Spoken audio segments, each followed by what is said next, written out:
The right size? There are probably rules on when to move up to a booster seat, aren't there? Rear facing, forward facing? I think I have it right. Car crashes are a leading killer of children 1 to 13. Are your children in the right car seat for their age and size? Don't think you know. Know you know. Go to safercar.gov/the right seat. I know my child's in the right car seat, or else I wouldn't get in the driver's seat. Brought to you by the National Highway Traffic Safety Administration and the Ad Council. You don't usually get a stock tip from a 16-year-old, but I'm here to tell you about a different kind of stock. It's called Better Futures, a stock for social change that's not about making money. Instead, you invest to help students like me go to college. This is beyond a simple donation. It's the opportunity for America to invest in its kids and take an active stake in the future of the country. The return on your investment isn't money. What you get back is knowing you protected our potential. So one day, that potential can grow up to become surgeons and architects, executives and engineers, people who can change the future just by being a part of it. My name is Alicia, and I'm your dividend. Invest in better futures with UNCF. Visit uncf.org/invest. A mind is a terrible thing to waste, but a wonderful thing to invest in. A public service announcement brought to you by UNCF and the Ad Council. This is Nnamdi Asamoah. I play football for the Philadelphia Eagles, but what I do off the field with United Way might be more important. I'm a volunteer tutor and mentor. Why? Because over 1 million kids a year drop out of school, and that's not okay. It takes 12 years to create a graduate, but it takes about the same time to create a dropout. And the difference between a child becoming one or the other could be me. Or it could be This you. is Nnamdi Asamoah. Studies show that if we get to these kids Eagles, earlier, their chances are better. And kids who read well by 3rd grade are more likely to graduate.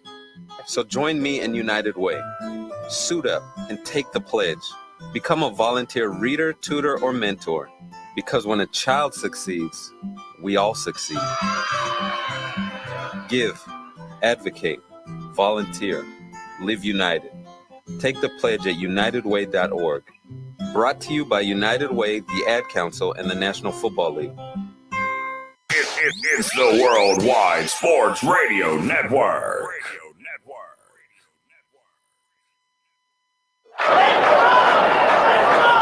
Broadcasting from coast to coast, city to city, coast to coast. It's time for the Ryan Hickey Show on the Worldwide Sports Radio Network. If it's happening in sports, it's being talked about right here.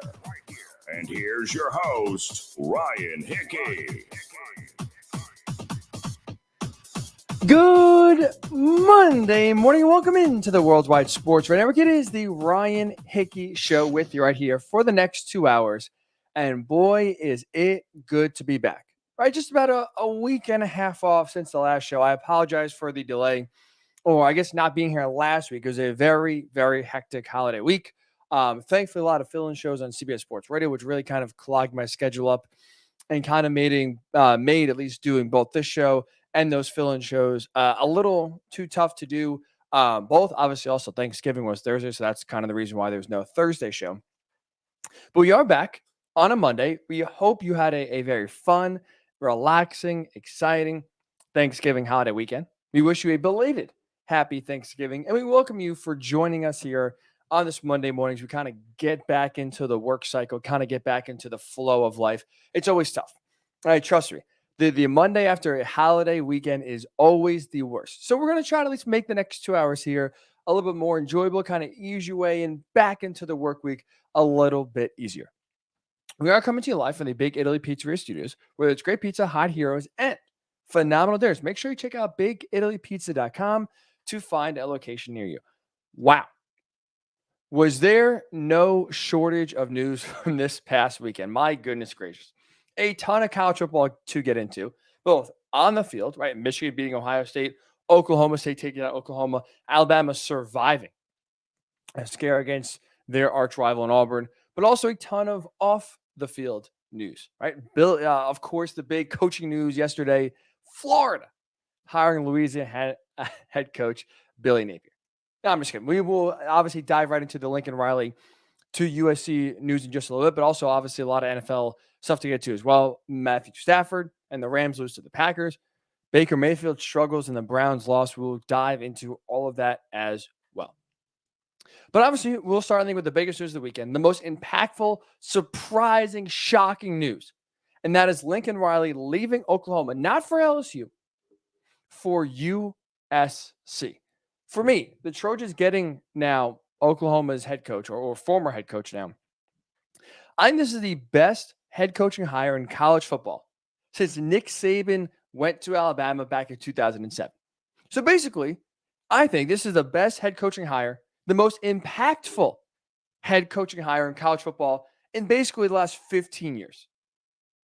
Because this is the only hire since the Saban going to Bama was made in 2007. This is the only hire since then that has had a massive impact, has had big ripple effects, not just for the school that hired Lincoln Riley, USC, not just for the school that Lincoln Riley is leaving, Oklahoma, but this is a massive hire. This is a massive news story for the conference, for the Pac-12. This one hire, that's it. I think it makes the Pac-12 relevant again. Every single school in the Pac-12, Cal, Stanford, Oregon State, Arizona State, you name it, their stock has risen just a little bit more now with Lincoln Riley going to USC. And there's no other head coaching hire, there's no other move that could have made, I think, that USC could have hired to truly bring the perception back of the Pac-12 this quickly. Lincoln Riley, this is a huge power play move here. Just his presence, just him agreeing to go to the Trojans before we see even any results on the field has brought the conference back in a relevant way that I think no other hire would have done. So before we even dive into how Riley will do that, when we look at what made the Pac-12 irrelevant, right? How do you, as a Power 5 conference, this is not the AAC or the Mountain West, this is the Pac-12, one of the richest, biggest conferences, obviously in college football, part of the Power 5. How do you have one Power 5 conference become relevant? Well, as we know, because you don't have really any college football playoff appearances. You don't even have many teams in the college football playoff picture for most of the year. Right? Because now, as we know, with the playoff instituted since 2014, what do we care about? We basically care about the top 4 teams and who could be around the top 4 teams, who can make a run to the playoff. And really, once you're out of the playoff conversation, once you have 2 losses and your season's over, we stop paying attention for the most part, nationally. We stop caring about 2 losses, let's say Penn State, and they had 2 losses in a row, or Auburn, or even Oregon, right? As soon as really a conference or a team is out of the picture, we stop paying attention. Really, Clemson maybe is the best example of that. As soon as they lost to NC State, and we kind of saw their season blow up in flames, what was that, week 2, week 3? That was it. They're out, they're gone, see you later. We stop focusing, we stop caring. So now if you're the Pac-12 as a conference, when you routinely don't even have teams in the discussion, we tend to forget about you. And that's what the Pac-12 has done. They've routinely struggled to even have teams in the picture. They've only had 2 teams make it. That the first year, Oregon made it, where they made it to the national title game, losing to Ohio State. And the only other year they've had a team in was 2016 in Washington. USC has never made it. Oregon's made it just once. And like we just said, Washington is the only other team to make the playoff. Not since 2016 has the Pac-12 had a team in the college football playoff. So even though, to give the Pac-12 credit, they've had one of the most competitive conferences, top to bottom. We see conferences like the SEC, who are very top-heavy, where you have teams at the bottom like Vanderbilt, like Missouri, who this year has obviously got a little better. For the most part, Arkansas has been on the bottom, right? There are a lot, for the most part, of conferences that are very top-heavy. Big Ten, where they have some bottom feeders like Rutgers every single year, kind of just scraping by, just being really bad. The Pac-12 doesn't have that. The gap between 1 and 12, first and last, is not as far as it is in the rest of the conferences. They are competitive. They are a league where truly any team can win on any Saturday. So from a competition perspective, it's good. But from a college football playoff perspective, from getting one or two teams to dominate the conference, be better than everyone else, and be in that elite conversation with the rest of the, the top teams in other conferences, the Pac-12 has fallen short of that every single season. And really, just go, forget just the playoff era. They really haven't had that since really early 2000s USC. Because as soon as they fell off, no one has really kind of stepped up. Now, when you look at the other Power 5 conferences, there's been one team that has consistently led the way. The SEC has been Alabama, right? Since Nick Saban has come there, the last 15 or so years, they have dominated that conference. They have been the team to beat every single year in the SEC. The Big Ten, Ohio State. ACC has been Clemson, and the Big 12 has been Oklahoma. All four of those conferences have one team that has separated themselves from the rest, that have been identified as always the team to beat every single year, the team that has the best shot at making the playoff from that respective conference. If you're the Pac-12, you don't have a team. You can't point to a team consistently and say, that's a team to beat. Sure, Oregon has had moments, right? They've had times, and in the Chip Kelly era especially, they have dominated that conference, but it was for a short time. They haven't had sustainability, right? Mark Helfrich couldn't keep it up, even though he led them to a college football playoff national title game with Marcus Mariota. They couldn't keep it up, and once he left, the Oregon program kind of tailed off. Mario Cristobal has brought the recruiting back, but as we've seen, haven't, even though they won a few Pac-12 titles, haven't really been in the college football playoff conversation. This was their best season after beating Ohio State. And as we know, once they got dominated by Utah, there goes their chances. There goes the Pac-12's chances. So really, no team has consistently in the national level been the team to beat, been in one of the dominant teams in the conference since early 2000s USC. And I do think now Lincoln Riley going over to Southern Cal, becoming the head coach of the Trojans, changes that. I think now USC is going to develop back into the early 2000s USC with Matt Leinart and Reggie Bush and all of those tremendous players that have just gone in the NFL year after year after year. Like they were a factory. They were a juggernaut. And I think now Lincoln Riley is the coach, brings the cachet, the swagger that is needed to bring USC back. It's not going to happen overnight. He's not going to go there next year and turn this bad roster into a 10-2 kind of team and a college football playoff contender. The roster needs a lot of work. So it's going to take a little bit of time. But 2 years, 3 years, I do think now Lincoln Riley will turn this program around. Because look, in his short time as a head coach, he has proven to win, and not just win at a high level. I get he took over a nice, cushy job when Bob Stoops retired and he took over Oklahoma. And really didn't have to really build it up. But he was able to sustain and take Oklahoma to a very high level. He, I would say, elevated the program when he took over for Bob Stoops. That's really tough to do. Right? He was 55-10. 55-10 in his 4 seasons at Oklahoma. Made the playoff 3 out of the 4 years. Now, I guess really technically 3 out of 5. But he has done a tremendous job so far at taking Oklahoma, taking the sustainability Bob Stoops has brought to the program, and again, elevated to 3 college football playoff appearances in his last 5 years. And you look and you think of now what he has to work with at Southern Cal. Going to a conference where, again, now if you're at Oklahoma and you stay there, or you go to LSU, which was obviously a school that was very motivated to bring Lincoln Riley in, you now have a tougher time winning in the SEC. There's more dominant programs. We see Alabama. We see Georgia on the rise. It is very competitive, not just on the field, but recruiting-wise. Lincoln Riley now going to USC, going to a conference that has kind of always fumbled over itself and no team was able to separate from the rest. You now are able to recruit with the best of them. You now also, by the way, go to a school with an insanely fertile recruiting ground. But there's an insane amount of talent in Southern California. The issue is for USC, a lot of them have been leaving. Now look at some of the best quarterbacks in college football this year. Bryce Young at Alabama, DJ Uiagalelei at Clemson, although he's had a struggling year, but very highly rated prospect. Matt Corral at Ole Miss, CJ Stroud at Ohio State.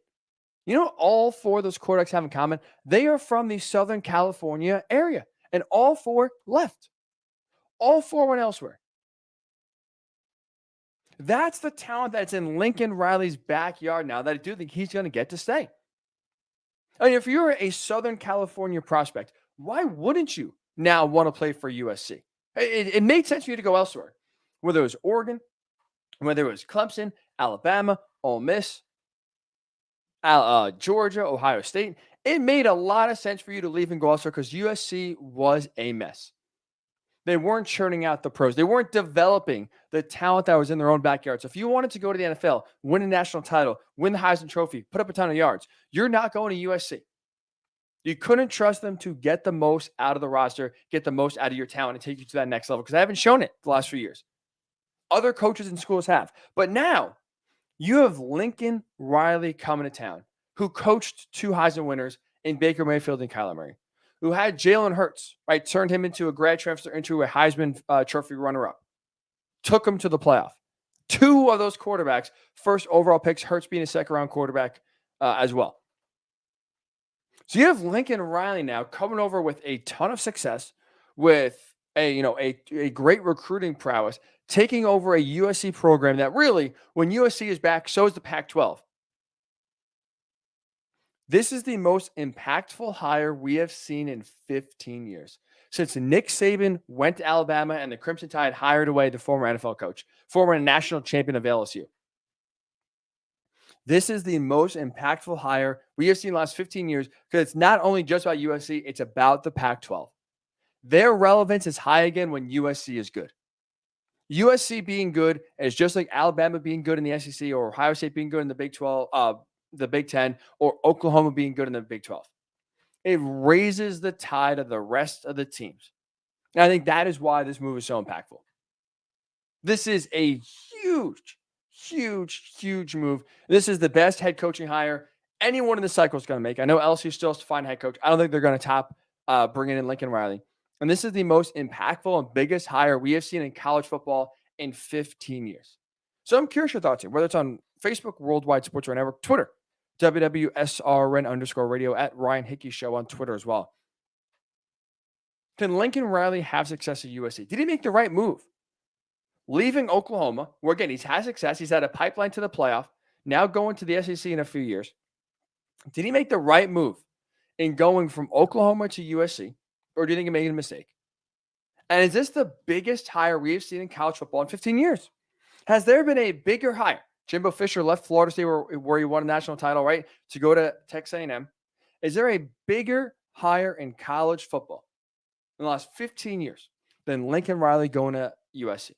Love to hear your thoughts again. Facebook, comment right there, Worldwide Sports Radio Network. Twitter, WWSRN_radio, at Ryan Hickey Show on Twitter as well. We'll get your Lincoln Riley to USC thoughts. And when we do return here, I do want to hit on 2 quarterbacks in the NFL.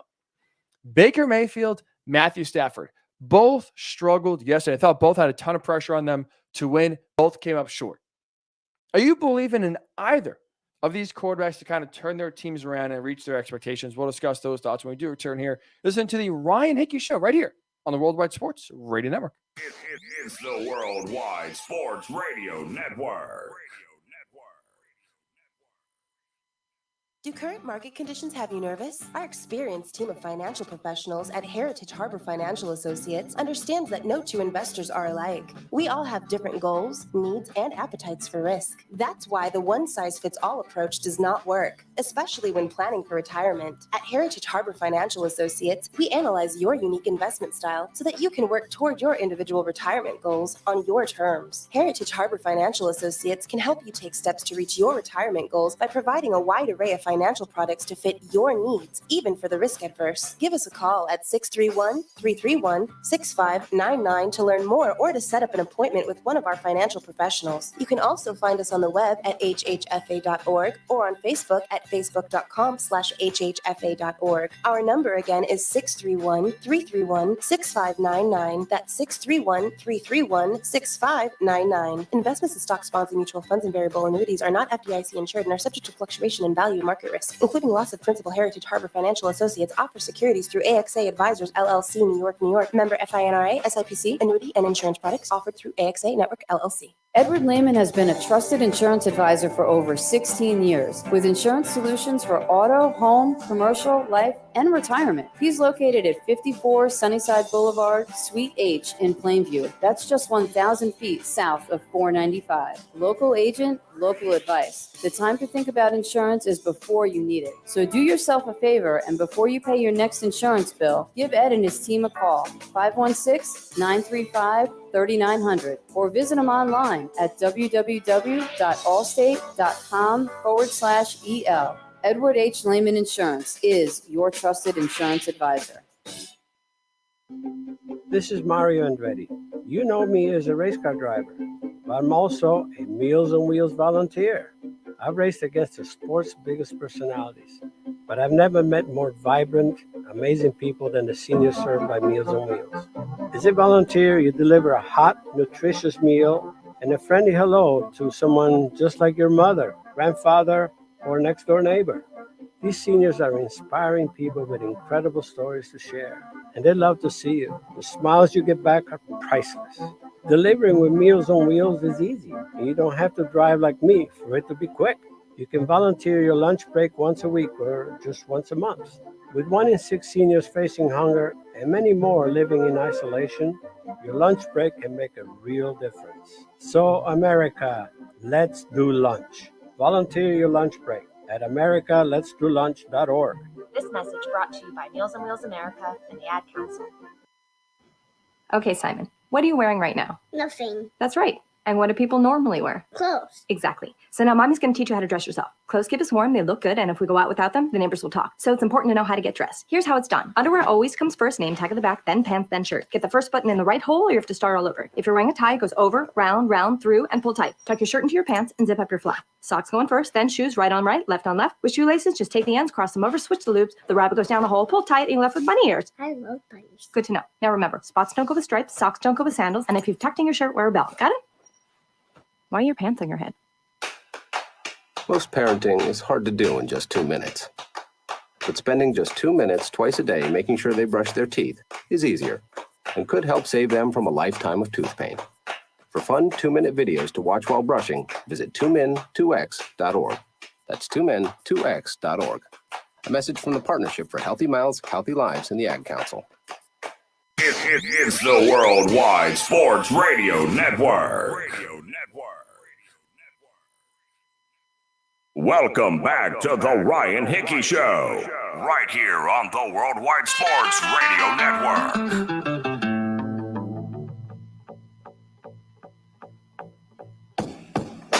And welcome back into the Ryan Hickey Show right here. We're also on the Worldwide Sports Radio Network. We'll get to some Week 12 games and reactions here in a second.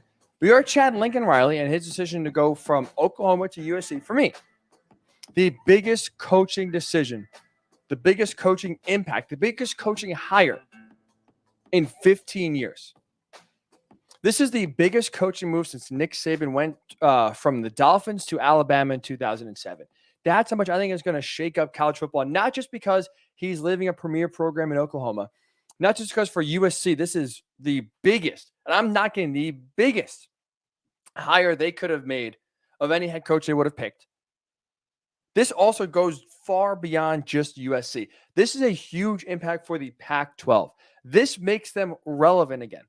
Just him choosing a Pac-12 team over an SEC team shows you the Pac-12 is back. This conference is back to being relevant. They'll get some national respect again. And I do think this is great, not just for USC, but for the conference itself, because they have been kind of a forgotten conference since they were routinely kind of been left out of the college football playoff. And really since USC's dominant era has fallen out in the mid-2000s, right, 06, 07, and they kind of struggled and stumbled over each other. They had sanctions to deal with when Pete Carroll left. Obviously, the talent they have brought in has not been the same, you know, when Matt Leinart was there and Reggie Bush was there and Lendell White and Troy Polamalu and Brian Cushing and all those tremendous, talented players they had on both sides of the football. This is the first time since then where the Pac-12, I think, is back to being truly relevant yet again. And I do want to hit on one ironic party before we talk about Matthew Stafford and Baker Mayfield. And that is this. I'm sure if you've been on Twitter the last 24 hours, you have seen it as well. But it looks like late last night, a Oklahoma, I'm assuming student, but someone within, the Oklahoma community, where there's an entrance to the University of Oklahoma sign, one of those big signs right on the edge of campus, welcome to the University of Oklahoma. Someone hung a traitor sign there. Obviously upset Lincoln Riley has left the school to go to USC. The ironic part about that, to me at least, is that I truly do think if Oklahoma was staying in the Big 12, if they weren't going from the Big 12 to the SEC, I don't think Lincoln Riley's leaving. I think he's staying put because I think right there he has a really good job. He still can recruit at a national level. I don't think he would win a national title in the Big 12. I don't think now he would have left Oklahoma for USC. Maybe I'm wrong. Maybe he's leaving no matter what. I do think, though, the move from the Big 12 to the SEC kind of now drove Lincoln Riley away, where if you look around, right, you are now going to a conference that is deeper, that is tougher, that is more competitive in every aspect. On the field, obviously playing, right? Off the field when it comes to recruiting. It's going to be a lot tougher job being in coaching in the SEC than it is in the Big 12, right? It's just common sense. So if you're Lincoln Riley, I think you'll realize, okay, I can either coach at Oklahoma, maybe go to LSU, but either way, still, are coaching a program where week in and week out, year in and year out, it is really tough to not only win, but sustainably win, right? Lincoln Riley's 55-10. I'm going to go on a limb, even though I think he would have success, and I do think he'd win a national title at Oklahoma in the SEC. With that said, though, he's not going 55-10 with Oklahoma in the SEC. You're going to have some down years. You're going to have some seasons that have 2 and 3 losses where really, for the most part, he hasn't really had to deal with that. This year is an exception. Last year is an exception. But before that, really, he has had, basically one loss every single year. He has cruised through the Big 12 and has dominated that conference. He's not dominating the SEC. That's Alabama's conference. We've seen now Georgia up on the rise. LSU, depending on who they bring in, maybe they could turn around. Ole Miss is a program on the rise. Arkansas, a doormat for years with Sam Pittman, now has come in and turned this program around and made them competitive. So even the bottom feeders of the SEC are going to be tough. So it's ironic to me that Oklahoma fans feel betrayed by Lincoln Riley leaving Oklahoma for USC, when in the real fact, I think Oklahoma did it to themselves. They played themselves. Going from the Big 12 to the SEC, going for the money grab, I think truly did cost them their head coach. I think Lincoln Riley is the head coach of Oklahoma if they're still in the Big 12, not moving to the SEC. That was just fun. But love to get your thoughts. How big of a move is this? Is the Pac-12 in your mind relevant again? Is USC and the Pac-12 getting picked, for Lincoln Riley, where he could have had his choice of any job if he truly wanted to leave Oklahoma? Right? He could have walked to LSU and they would have given him a blank check and said, thank you very much. He could have gone to LSU. I'm sure Florida would have been interested. He could have stayed at Oklahoma. He instead chose to go to USC in the Pac-12. For me, that's the biggest move in 15 years. Is the Pac-12 back in your mind? Love to hear your thoughts. Facebook, Worldwide Sports Radio Network. Twitter, WWSRN_radio, at Ryan Hickey Show on Twitter as well. We'll circle back to that here in a little bit. I do then want to hit on both Baker Mayfield and Matthew Stafford and their struggles yesterday. Because for me, going into week number 12, right, this is a big week for, where there's a lot of marquee games on Sunday.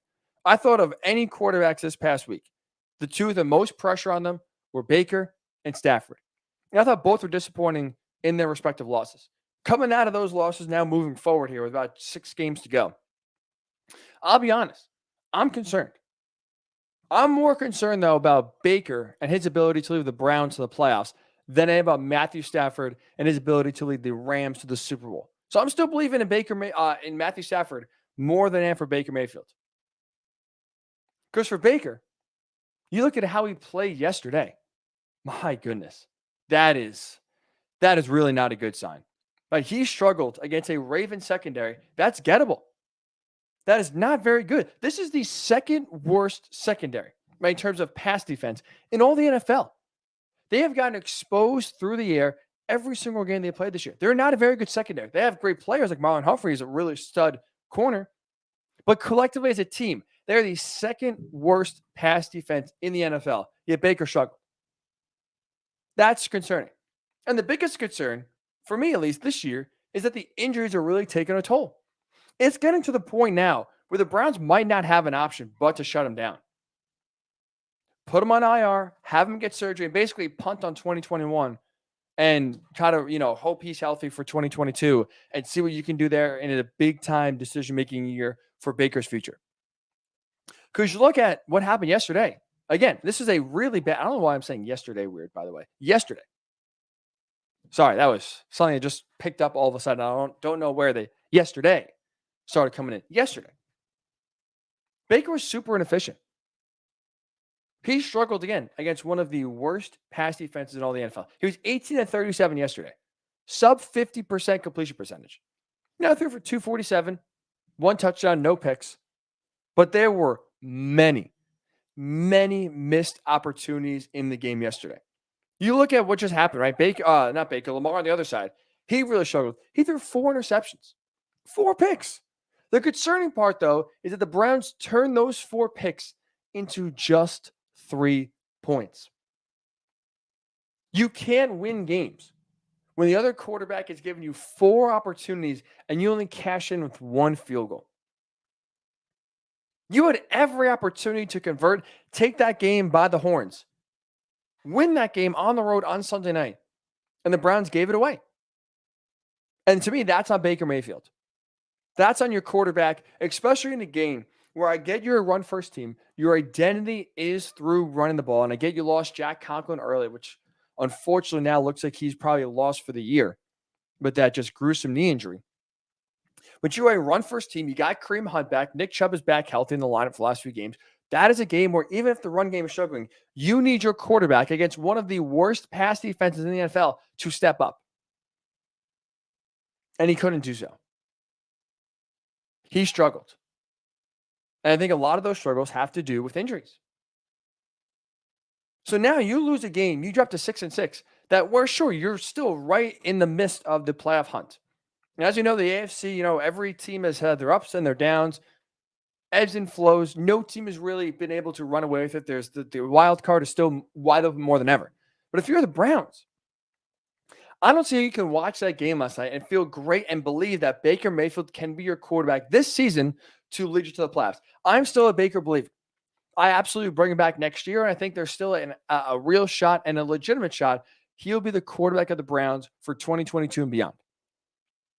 The problem, though, is that injuries have really taken their toll to where his effectiveness has been limited.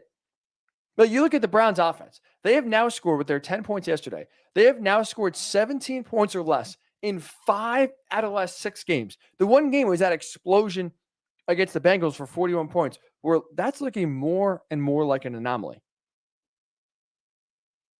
That's looking more and more like just everything was going right. Everything for the Bengals is going wrong. And you had one of those games where it all clicked at the right time. But 17 points now in 5 of your last 6 games is not getting you anywhere closer to the playoffs. And if Baker's scoring 17 points a game, I'm sure Case Keenum can do the same. Like, you're going to miss the playoffs if you're Cleveland if this trend on offense continues. Your defense is doing the job. They did a hell of a job. They forced 4 turnovers from Lamar Jackson. Contained them as well as you could. Only allowed 16 points. Kept you in the game. You need your offense to convert on these opportunities, and they couldn't. And I think a large reason, again, Baker Mayfield dealing with an ankle injury and a knee injury. And we know, obviously, the shoulder injury is giving him a lot of trouble on the left side. He can be healthy. He can try to play through it. Right now, his effectiveness is severely limited. His accuracy has waned. His mobility is really not there. His ability to throw on the run has gone down. He has struggled to the point where, sorry about that. He has struggled to the point where I don't think the Browns are left with a choice. I think shutting him down, riding now with Case Keenum, having Baker get surgery and clean up all the injuries he has, and you hope for a clean and speedy return for 2022 is the only option they're going to have. I'd give Baker one more game, one more shot here to try to prove your own coming out of the bye, right? They have the bye, then they play the Ravens again. You get another 17-point effort against Baltimore.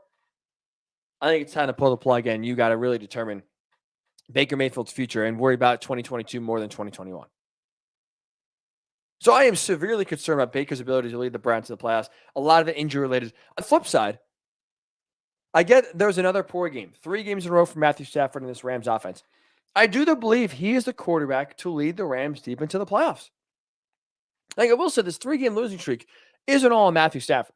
The biggest issue for the Browns, the biggest for the Rams, and the biggest concern is that they're not playing like a team, right? They have, and we can go through the roster, right? They have a ton of individual talents. They have Matthew Stafford. They have a great O-line. They have Cooper Kupp. They recently signed Odell Beckham Jr. You have Jalen Ramsey and Aaron Donald, and they brought in Von Miller. There's a lot of talent on this team, 1 through 53. There's a lot of names. But right now, they have not played like a team. They're playing 53 individuals instead of one team. They need more cohesion. The reason I will say I'm still not jumping off the Rams bandwagon is because we saw this exact situation play out 1 year ago. Right, look at the Buccaneers. Same thing. They had a lot of big-time names. They brought in a lot of talent on their team. Through 12 weeks, they looked out of whack and out of sync.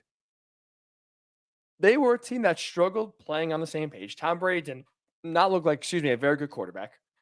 The defense was leaky. The offense wasn't really on the same page for a while. And then after the bye week, after week 13, which they lost to the Chiefs at home, but the game before, they figured out the last 4 games.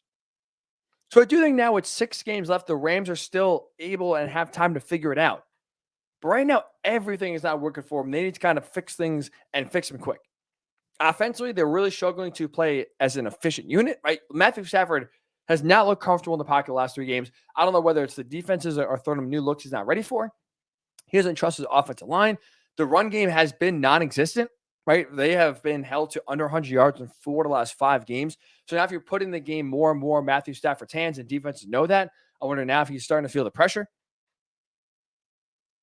Another pick 6 from Matthew Stafford yesterday. 3 games in a row now where he's thrown a pick 6.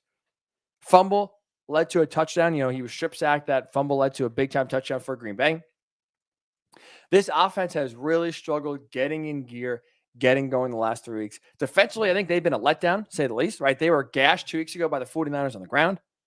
Rodgers just dissected them yesterday. This is a team that can get after the quarterback in a very effective way. They only got 1 sack on Aaron Rodgers. Barely felt like he even got any pressure on him. He was sitting back there in the pocket, even with a busted toe, all game long, picking apart that defense.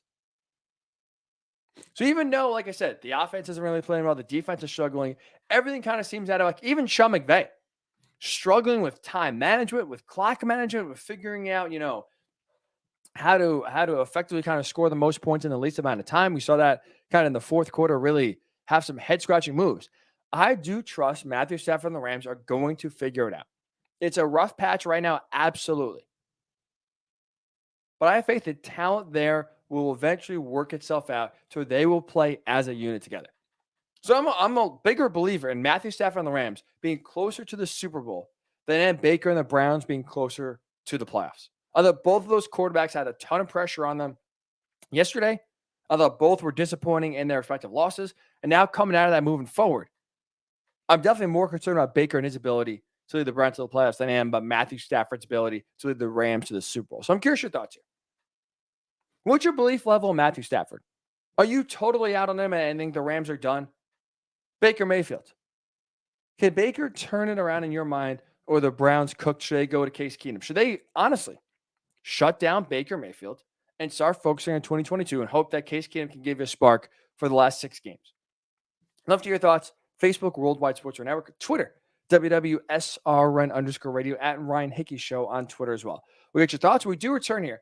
A lot of other action we got to get to in week number 12 of the NFL. We will do so in NFL Quick Hits next. Listen to the Ryan Hickey Show right here on the Worldwide Sports Radio Network. It's the Worldwide Sports Radio Network.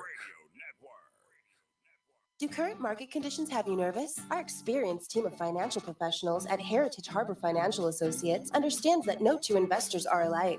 We all have different goals, needs, and appetites for risk. That's why the one-size-fits-all approach does not work, especially when planning for retirement. At Heritage Harbor Financial Associates, we analyze your unique investment style so that you can work toward your individual retirement goals on your terms. Heritage Harbor Financial Associates can help you take steps to reach your retirement goals by providing a wide array of financial financial products to fit your needs, even for the risk adverse. Give us a call at 631-331-6599 to learn more or to set up an appointment with one of our financial professionals. You can also find us on the web at hhfa.org or on Facebook at facebook.com/hhfa.org. Our number again is 631-331-6599. That's 631-331-6599. Investments in stocks, bonds, and mutual funds and variable annuities are not FDIC insured and are subject to fluctuation in value and market risk, including loss of principal. Heritage Harbor Financial Associates offers securities through AXA Advisors LLC, New York, New York. Member FINRA, SIPC. Annuity and insurance products offered through AXA Network LLC. Edward Lehman has been a trusted insurance advisor for over 16 years with insurance solutions for auto, home, commercial, life, and retirement. He's located at 54 Sunnyside Boulevard, Suite H in Plainview. That's just 1,000 feet south of 495. Local agent, local advice. The time to think about insurance is before you need it. So do yourself a favor, and before you pay your next insurance bill, give Ed and his team a call,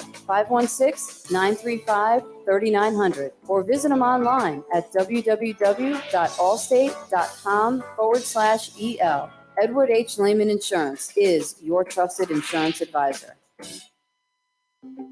This is Mario Andretti. You know me as a race car driver, but I'm also a Meals on Wheels volunteer. I've raced against the sport's biggest personalities, but I've never met more vibrant, amazing people than the seniors served by Meals on Wheels. As a volunteer, you deliver a hot, nutritious meal and a friendly hello to someone just like your mother, grandfather, or next door neighbor. These seniors are inspiring people with incredible stories to share, and they love to see you. The smiles you get back are priceless. Delivering with Meals on Wheels is easy, and you don't have to drive like me for it to be quick. You can volunteer your lunch break once a week or just once a month. With 1 in 6 seniors facing hunger and many more living in isolation, your lunch break can make a real difference. So, America, let's do lunch. Volunteer your lunch break at americaletsdolunch.org. This message brought to you by Meals on Wheels America and the Ad Council. Okay, Simon, what are you wearing right now? Nothing. That's right. And what do people normally wear? Clothes. Exactly. So now mommy's going to teach you how to dress yourself. Clothes keep us warm, they look good, and if we go out without them, the neighbors will talk. So it's important to know how to get dressed. Here's how it's done. Underwear always comes first, name tag at the back, then pants, then shirt. Get the first button in the right hole or you have to start all over. If you're wearing a tie, it goes over, round, round, through, and pull tight. Tuck your shirt into your pants and zip up your flap. Socks going first, then shoes right on right, left on left. With shoelaces, just take the ends, cross them over, switch the loops. The rabbit goes down the hole, pull tight, and you're left with bunny ears. I love bunnies. Good to know. Now remember, spots don't go with stripes, socks don't go with sandals, and if you've tucked in your shirt, wear a belt. Got it? Why are your pants on your head? Most parenting is hard to do in just 2 minutes. But spending just 2 minutes twice a day making sure they brush their teeth is easier and could help save them from a lifetime of tooth pain. For fun 2-minute videos to watch while brushing, visit 2min2x.org. That's 2min2x.org. A message from the Partnership for Healthy Mouths, Healthy Lives, and the Ad Council. It's the Worldwide Sports Radio Network. Lifetime of tooth Welcome back to the Ryan Hickey Show, right here on the Worldwide Sports Radio Network.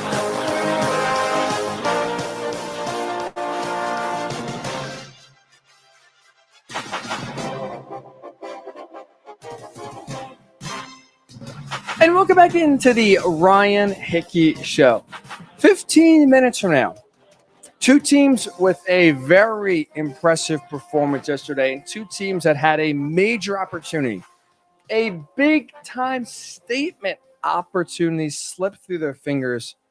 They lost a very disappointing game that I thought they had no business losing. We'll get into that again 15 minutes from now. But before that, a lot of other action to dive into here from week number 12 of the NFL. Let's start with the Dolphins, right? This game was, I thought, very interesting. Dolphins, Panthers, not a ton on the line, right? The Panthers are more of a team in the playoff mix than Miami is. Coming into this game, I want to ask you this question. What more does Tua Tagovailoa have to show? What more does he have to prove? He has showed you the last month to 6 weeks. He is the quarterback for the Dolphins. He absolutely better be the quarterback for the Dolphins in 2022 moving forward. He has played really well. He is a good quarterback, and I don't understand this narrative that has started really right from the jump about Tua not being the guy the Dolphins needing to move on from it has started almost from Jump Street. And now that Tua is playing well, it's like no one wants to admit it or recognize it or give him credit for it. This is yesterday. Again, he's not playing Joe Schmo defense. He was going up against Carolina Panthers defense yesterday that is number 1 in pass defense, number 2 in total defense. He went 27-31, 230 yards, 1 touchdown. He had 4 incompletions, 0 interceptions against the number 1 pass defense in the NFL. That 27-31, over 80% completion percentage. He has now had, he has now completed, I should say, 80% of his passes in the last 2 games. Yesterday and the week before. Just 4 quarterbacks have done that since 1950. 2 consecutive games with 80% or higher completion percentage. Don't look now. He is the 2nd highest completion percentage of any quarterback in the NFL this year. Only Kyler Murray has completed a higher percentage of his passes than Tua Tagovailoa. Tua is sitting there at 70.5% completion percentage. He's making good decisions. He's getting the ball out of his hand and getting the ball in space. Yesterday was also, I thought, monumental because now that marked the 16th start of Tua Tagovailoa's career. Obviously, that equals a full season. So if we look at now, the last 16 games, the last full season, Tua has started games. He has a 67 completion percentage. He's thrown for 3,500 yards, 27 total touchdowns, 11 picks, 90.5 passer rating. 67% completion percentage, 3,500 yards, 27 total touchdowns, 11 picks. Why are the Dolphins so fast on moving on from him? Tua can play. Tua can absolutely play. And by the way, he's doing so. He's playing well behind one of the worst offensive lines in the NFL, the worst rushing attack in the NFL, and skilled players that I think are okay when healthy, but not very good. Right? Jalen Waddle's a nice addition and a really good pick. Devontae Parker, is a great receiver when healthy. Can't be relied upon. Will Fuller, deep threat. Brings, a different dynamic to the offense when healthy. Has been healthy. So you are looking at a roster and a team that is not very good around him on offense. And Tua is still having success. So imagine if you build an offensive line, if you get it right, where you give Tua some time to throw, where you give him maybe a weapon or two that actually can stay healthy and change the game, how much better he will get. Tua is good. Miami's got to stop looking around, stop flirting with other options. He is your quarterback. Yesterday, I thought, was just the latest example of proving that fact. How about the 49ers? Here they come. The 49ers are making the playoffs. I know we've kind of written them off and really kind of threw them away after their tough start to the season. They're peaking at the right time. And in the NFC, out of the top 5 teams, right, the line of demarcation, Cowboys, Packers, Rams, Buccaneers, and Cardinals, out of those 5 teams, the last 2 playoff spots are wide open. No team is very good. But the 49ers now are that team. They're 6-5. They're the only other team outside of those top 5 that's over 500 in the NFC right now. And they got, I thought, a massive, massive win over the Vikings to grab onto that 6th seed right now, 34-26. And again, now they're 6-5 in the season. They have the 6th seed in the NFC. I think they're going to keep it. Kyle Shanahan has turned this team around very, very quickly. Right? They are finally now clicking in offense. As we know, right, they are a run-heavy, run-first kind of team.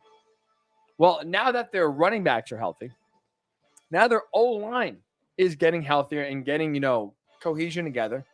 This offense is coming around big time. Yesterday against Minnesota, ran for 208 yards, 3 touchdowns on the ground. Last week versus the Jags. I get it's the Jaguars, but this is a defense that has given other teams fits recently. The Bills, the Colts. 49ers ran for 171 yards, put up 30 points on the Jacksonville. They ran for 156 yards against the Rams Monday night a few weeks ago. The running game is now the key to success in San Fran. In the last 3 games especially, the running game has come alive. And no coincidence, they're 3-0 in the last 3 games and the running game is taken off. This is now a team that's going to be dangerous. The talent was there on paper for San Fran. And now we are seeing it come to fruition where they are really starting to round into form or racing a slow start, and they are going to make the playoffs. Yes, there's a latest example of that yesterday against the Vikings, who have, I think at points played better than you hope, and at other times are really kind of leaving you with your head scratched, like, what the hell's going on here? Minnesota is a very up and down team this year. But that's a big-time win when you're going against an opponent on a similar level than you that's going to have massive playoff implications going forward. Like, that's a huge tie-breaking win. Whereas as long as San Fran doesn't kind of go back into a shell like they did earlier in the year, that's going to be the difference between having the 6th seed or the 7th seed. Difference between making the playoffs and missing the playoffs. So the 49ers are getting healthier. Their run game's starting to flourish, and they are right now peaking at the right time. Yesterday, the latest win. I think it shows you this is absolutely a playoff team. So you go from a team that we start to know, we start to finally see their identity flourish. Let's go from that team to San Fran to a team I have no clue who the hell they are in the Chargers. I mean, my goodness, this team, there is no Jekyll and Hyde team more in the NFL than the Chargers. This team has continued to confuse all season long, and yesterday they did so yet again with just a demoralizing, flat game against the Broncos. And you come off of a very emotionally high win over the Steelers, which had a big-time lead. You blew it. You eventually had Justin Herbert lead your team back with just over 2 minutes left, right, to score that big touchdown by Mike Williams. And then you go out there and lay an egg offensively against Denver. I get Denver as a good defense, right? They still have a lot of good players, especially in the secondary. But, I mean, what are we doing here? You cannot lose that game, especially when you look at Teddy Bridgewater, who's basically playing on one leg, hobbling around, still was able to do enough to lead Denver to victory. Look, I like their talent that the Chargers have on paper, right? 1 through 53. You look at the names on this Chargers team, it's impressive on both sides of the ball. I can't trust them. No one should trust them. And honestly, no one should feel good about this team.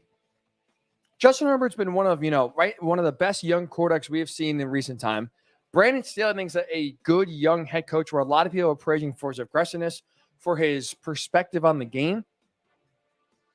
But even though there are some bright spots and some good young points on this team, this Chargers team, week to week, you never know what you're going to get. They are the epitome of Forrest Gump's, you never know what you're going to get. Life's like a box of chocolates. In real life, that's what the Chargers are. They are a box of chocolates. Each week, you have no clue whether they're going to beat the hell out of the Chargers, beat the hell out of the Chiefs, win a thriller against the Browns, or they're going to lay an egg like they did to the Vikings, or they're going to get blown out like they did to the Ravens.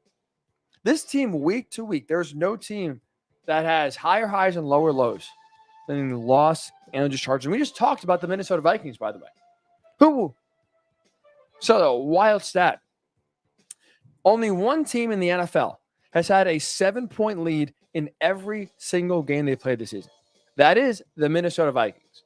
So we just talked about a team that's hot and cold, that is mercurial in Minnesota. And LA said, hold my beer. I'll one up you. I think that's what they've done so far this season. They, my goodness, are very inconsistent. I do think there's a reason for it, though. I will say. I think what we're seeing with the Chargers is similar to what we're seeing with the Chiefs. To where you look at the defense of LA, they really can't stop anyone, especially in the run game, to save their life. They have one of the worst run defenses in the NFL. They're getting shredded on the ground. That inability to stop the run, that allows other teams now to control and dictate the pace and the flow of the game. So now instead of Justin Herbert and his offense dominating the game and running it their way, have them trying to play catch up, because for the most part, in most of these games, the other team's having a lot of success on the ground. They're controlling the ball. They're controlling the line of scrimmage. They're controlling the clock and thus controlling the flow of the game. So now you're putting extra pressure on the offense, because now if you're Justin Herbert in this offense, even though there's a lot of good players in Austin Eckler and Keenan Allen and Mike Williams, you feel now the pressure to go out and score every single time you're on the field, similar to how Patrick Mahomes felt with the Chiefs, right? Remember, he admitted he was pressing. So I think that pressure now that Mahomes and the Chiefs offense felt when their defense was giving up points left and right, I think that is what the Chargers are feeling now as well. Their defense can't get a stop, especially in the run game. And that just puts extra emphasis on the offense every time they're out there to make the most of it. And when now they're trying almost too much at points, they're too sloppy. And that is leading to some turnovers, some lack of execution, and losses that really have you leaving you with your head scratched, leaving you confused. That is, for me at least, what I think is going on with the Chargers. And finally here, I think the Tennessee Titans kind of showed you yesterday, kind of put, I'll say, a nail in the coffin of anyone who maybe was holding out hope that Tennessee could be still a threat in the AFC. Because no team right now should fear Tennessee. The Patriots, and I know right now the Patriots are a hot team. And I get the Titans were not only missing Derrick Henry, but also Julio Jones and A.J. Brown. Yesterday was one of the least surprising games for me. Yesterday, I felt really confident, not only the Patriots winning, them dominating Tennessee, and that's what we saw in basically a 20-point victory. So you look at Tennessee now. Their offense leaves you no reason to be nervous no matter who you are. So I get they're missing their top two wide receivers on top of Derrick Henry. But Ryan Tannehill has showed you week in and week out now, he is not the guy that could take the offense, put it on his shoulders, and lead it to victory. He is reliant on Derrick Henry having a really good game. Just the threat of Derrick Henry being on the field, and that's how he makes plays with his legs, makes plays with his arm. Without that threat there, he cannot throw you to a victory. Yes, there's the latest example of that. 93 passing yards, just 11 completions. Again, I get you're banged up with injuries. But even still, the injuries at one point, can only go so far as an excuse. This Tennessee offense, since Derrick Henry went out of the lineup, has not been good. I get they're 2-2 in the 4 games since Derrick Henry has gone out. But this offense in all 4 games has been brutal. They're averaging just 19.3 points per game. And that, honestly, that is including the pick 6 that they scored on defense and the other interception by Matthew Stafford against the Rams that put them first and goal. So we're being generous in giving the Titans even more points on their offense even scored, and they're still, struggling big time. This is not an offense that's going to put up any sort of big-time threat without Derrick Henry. And this is not a defense that will consistently be able to stop you, because now every single, play on defense for them is a lot of pressure. Similar to the Chargers feeling extra pressure on offense to score because their defense can't get a stop. Like now Tennessee's defense is feeling the extra pressure because they realize this offense is not going to score as many points. We got to get a stop on every single drive because I can't trust Ryan Tannehill to put up 20, 25, 30 points a game. He's not going to do it by himself. He's incapable of doing so. That's why I think yesterday was one of the least shocking results possible. New England rolling. Hopefully, if you saw that when you put some money down and you cashed out, that was I thought one of the easiest games to pick in week number 12. Titans are lost and the Patriots are rolling. So when we do return here on the Ryan Hickey Show to start hour number 2, although one team sent a huge, huge message that they are one of the best teams in the NFL with their big win yesterday. And I thought one team had a tremendous chance to also kind of plant their flag and instead suffered the most disappointing loss of week number 12. I'll tell you who those two teams are when we do return here. Listen to the Ryan Hickey Show right here on the Worldwide Sports Radio Network. It's the Worldwide Sports Radio Network.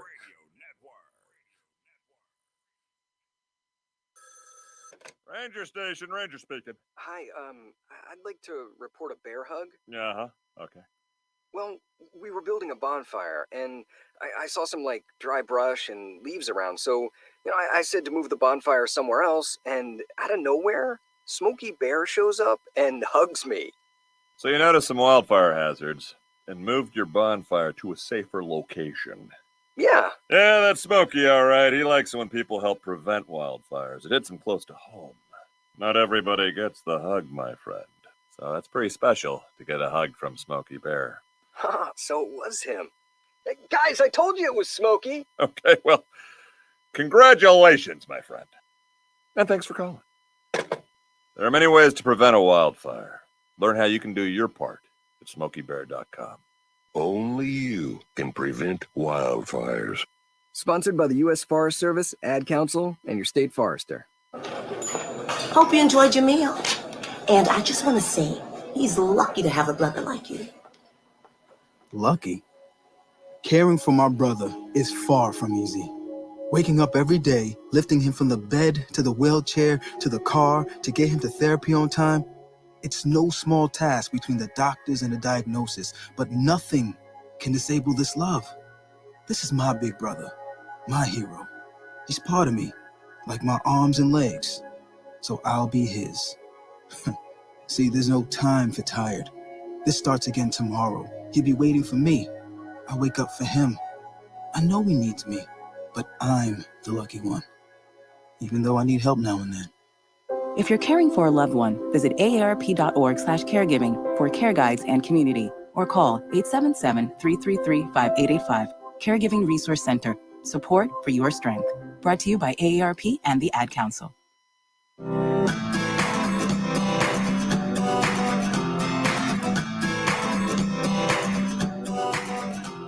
People been saying to your friend, get a different face, and posting on their feed, they're super ugly. The things they say to them online are cruel and they're not true. So tell your friend, I'll stand up for you.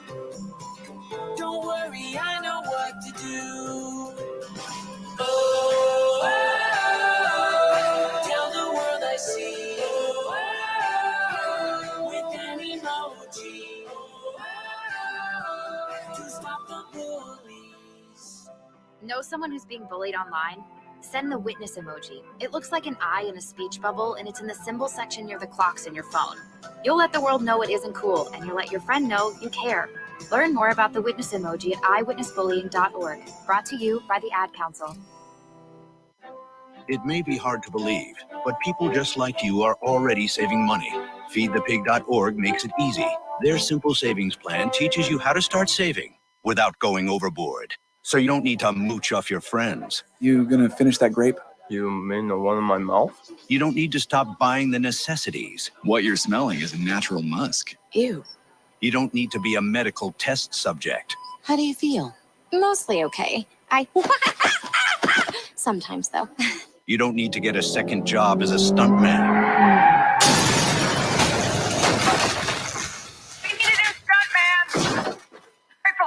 You just need an internet connection. Don't get left behind. Start your personal savings plan with the tips and tools on feedthepig.org. That way, you don't need to sell your soul to the devil. $15 is the best I can do. All right, deal. Brought to you by the American Institute of CPAs and the Ad Council. When is the best time to talk to your family about staying in touch during a disaster? When floodwaters reach your door? When wildfires are engulfing the edge of your neighborhood? Or an earthquake is destroying buildings? When a tornado is tearing through town? Or a hurricane strikes? Or is the best time perhaps today? During a disaster, you may not be able to stay in touch with your family or friends as easily as you think. And it's not always as simple as using your cell phone. That's why now is the time to take action. Go to ready.gov/communicate and make your emergency plan today. Don't wait. Communicate. Brought to you by FEMA and the Ad Council. It's the Worldwide Sports Radio Network. Welcome back to the Ryan Hickey Show, right here on the Worldwide Sports Radio Network.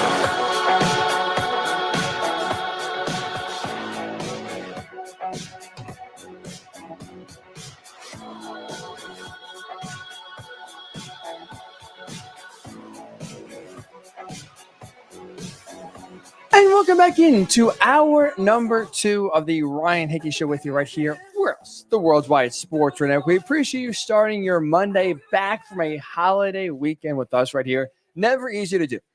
Always one of the worst Mondays on the calendar. But we do appreciate you making us a part of your morning, trusting us to hopefully make that morning a little bit brighter, a little bit more entertaining, and hopefully go by a little bit quicker. The 10 o'clock hour, as always, is sponsored by LC Design. Charcuterie boards are perfect for all occasions, so make sure your guests are happily fed.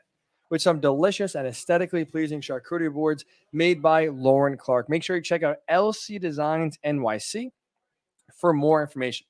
I was lucky enough to be able to spend the weekend with Lauren Clark herself, who, let me tell you firsthand, did make an incredible charcuterie, table. We'll say it was massive, probably like 2 feet by 4 feet, a lot of meat, a lot of cheeses, a lot of aesthetically pleasing food on the table. She did a tremendous job. So shout out to her. So I wouldn't lead you in the wrong direction. She absolutely crushed it. So make sure you check out lcdesignsnyc.com for more information. 20 minutes from now, we'll head on to Michigan taking down Ohio State, Oklahoma State taking down Oklahoma, and one interesting consequence of Lincoln Riley going to USC. We'll discuss that in 20 minutes or so from now. But I do want to hit on Week 12 because I thought Week 12 was a big prove-it week in the NFL. There are numerous big-time matchups that I think certain teams could take big-time steps and kind of show the rest of the NFL where they are in terms of playoff caliber, in terms of Super Bowl caliber. I think a few other teams had real chances to make those statements and disappointed. That fell short. I think one team had a super impressive win, two teams really, and two had mega disappointing losses. All four of these guys, playoff Super Bowl contenders. For me, the most impressive win on Sunday was the Green Bay Packers. Green Bay, I thought yesterday, proved they are a top 2 team in the NFL by far. You look at that win over the Rams. Not only are they one of the most balanced teams in the NFL, they're doing so, by the way, shorthanded. You look how they played against Matthew Stafford yesterday. Right? They got a pick 6, which, maybe I shouldn't give them a ton of credit for since every team right now is doing that off of Matthew Stafford. But they did get a pick 6. They forced another fumble that led to a touchdown. Forced a special teams turnover. They are defensively and on the special teams end very active, putting the ball in harm's way, getting plenty of chances, and also, by the way, dropped a lot of picks. Matthew Stafford threw a few gimmies out there that if, Green Bay defenders bring down, he probably has 3-4 interceptions. This Green Bay defense was getting after LA's offense, especially LA coming off the bye. I thought they would be a lot sharper, have a lot more in the playbook, feature Odell Beckham more, and they did. He got a touchdown. But I really thought this Rams offense was going to look different this week than it did the past 2 weeks now with a week off to kind of prepare, settle down, and self-scout. But instead, you're the defense, who has been great all year long with new defensive coordinator Joe Barry. Done a tremendous job yet again putting the clamps down on what is a still explosive but struggling offense in LA. So the defense has been playing great, right? Aaron Rodgers, we know, another solid, really good game, playing on one healthy leg, we'll call it, with that pinky toe that apparently has given him a lot of issues with mobility. But 307 yards, 2 passing touchdowns, was picking apart and kind of dissecting that LA defense all game long. There's really no pressure on him. So he could just sit back there, have himself a day. And he did so. But the reason why, right, it's not just the balance for Green Bay that to me has them as a top 2 team in the NFL. It's also the fact they are doing so very shorthanded. They are winning these games without some of their best players. But they're missing on the offensive line 2 of their best tackles. And David Bakhtiari, who's missed all year, still coming back from the ACL injury. And also Ellen Jenkins, who got hurt last week, now out for the rest of the year. So the 2 best offensive tackles out for the rest of the season, still played well yesterday. Still, again, didn't put Aaron Rodgers under much pressure at all. They're missing their best defensive back in Jair Alexander. They're missing their best pass rusher in Zadarius Smith. Kevin King, also a good corner for Green Bay, was also missing. Yet Aaron Jones, even though he was active as their best running back, just 10 touches for 23 yards.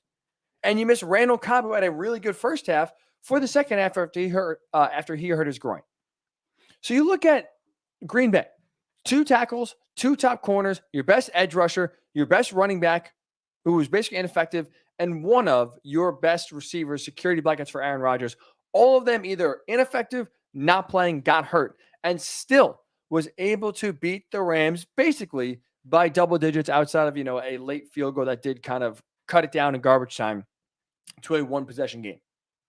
That is a dominant victory by Green Bay, an impressive victory by Green Bay, where I will be honest, I had some questions about the offense because they were not exactly explosive this season. They've taken a step back from the 2020 offense. And I was just kind of wondering how truly good can Green Bay be when it comes to going up against the elite teams in the NFC. when your offense is not nearly as explosive as it was last year, where Aaron Rodgers, who's still having a solid year, is not as efficient and deadly as it was last year, how good can they be? And they are showing everyone right now, they are still one of the best teams in the NFL, top 2 team in the league for sure after yesterday's win. I thought by far the most impressive win of any team in week number 12. The Bengals, though, I thought also had a super, really impressive win. And yesterday, I think they sent a message and reiterated that they are absolutely a playoff team. The blowout of the Pittsburgh Steelers reinforced the fact they are a playoff team. And I'll be honest, some doubt started to creep in, right? They go, they had that big 5-2 start. They blow out the Ravens. Everyone's feeling good. And then they go and lose to the Jets on the road to Mike White. Then they get not only lose, they get blown out at home to the Browns, which the offense has been struggling.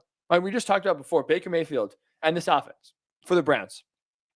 Last 6 games, 5 of them they have scored 17 or less points. The only game they haven't was against the Bengals. They scored 41. So you had a Bengals team start off 5-2, lost 2 brutal games back to back, dropped to 5-4, and you're sitting there, okay. Maybe they got off to a hot start, but this is kind of what happens with a young team. Maybe they're truly not ready to make that leap. They'll be more competitive this year, but maybe they truly now, when teams kind of know they're coming, now instead of when they're the hunted or the hunter, they're the hunted.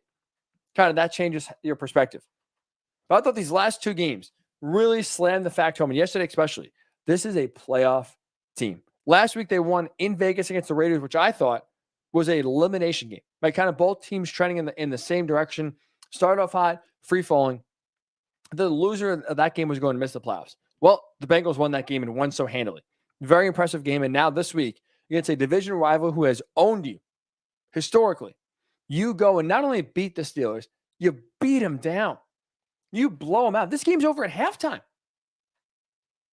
This game is over at half. And not only was it impressive that they blew them out, this is also, again, against a Steelers team that was healthier. Right? Last week against the Chargers, they're missing TJ Watt. They're missing Minka Fitzpatrick. Obviously, Big Ben was in COVID protocol all week long. We were unsure if he was going to play or not.